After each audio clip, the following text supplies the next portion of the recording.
Do you feel easily triggered with even minor things your family or friends do? Does it feel that you can't control your anger and you burst out and shout at people just to regret it later?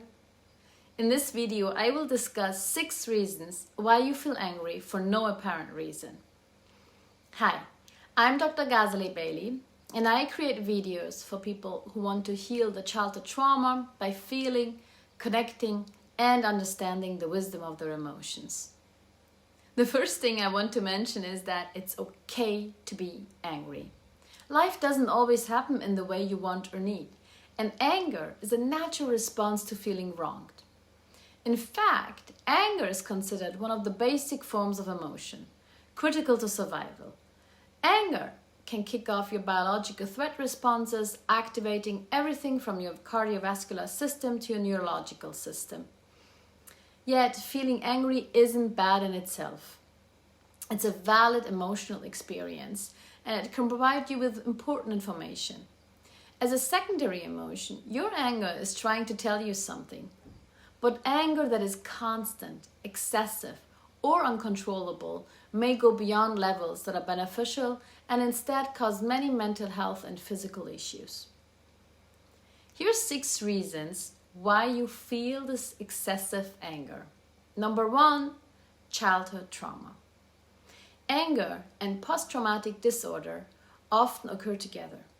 Research shows that anger is a very common symptom within trauma survivors. As children, many trauma survivors were hurt by people who needed to take care for them but didn't and used them for their purposes. One of the most dynamic causes of anger in trauma survivors is the missing or the lack of setting and maintenance of appropriate boundaries. Number 2, poor boundaries. Setting boundaries that are meaningful to us is critical if we are to have healthy relationships with family members, friends, or in romantic relationships. Everyone has had the experience where a friend or family member disrespects a boundary, but instead of confronting them, we say nothing and choose instead to seethe in anger. Or we struggle with setting our own boundaries and lose ourselves in relationships. One consequence of not maintaining healthy boundaries and enforcing them is that resentment grows and then anger turns inward.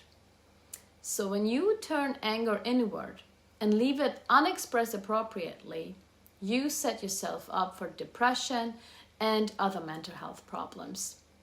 And at some point, you can't control your anger anymore and you explode. Number 3, depression.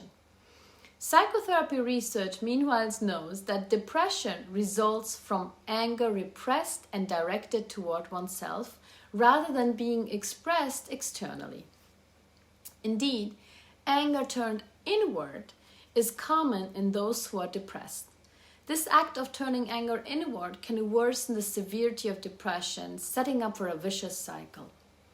Listening to your inner critic can worsen your depression, making it difficult to do the things that could help you to alleviate symptoms.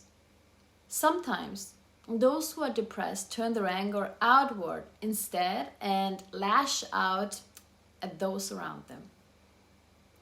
One way to manage anger-related depression is to develop self-compassion instead of directing your anger inwards or lashing out towards your loved ones.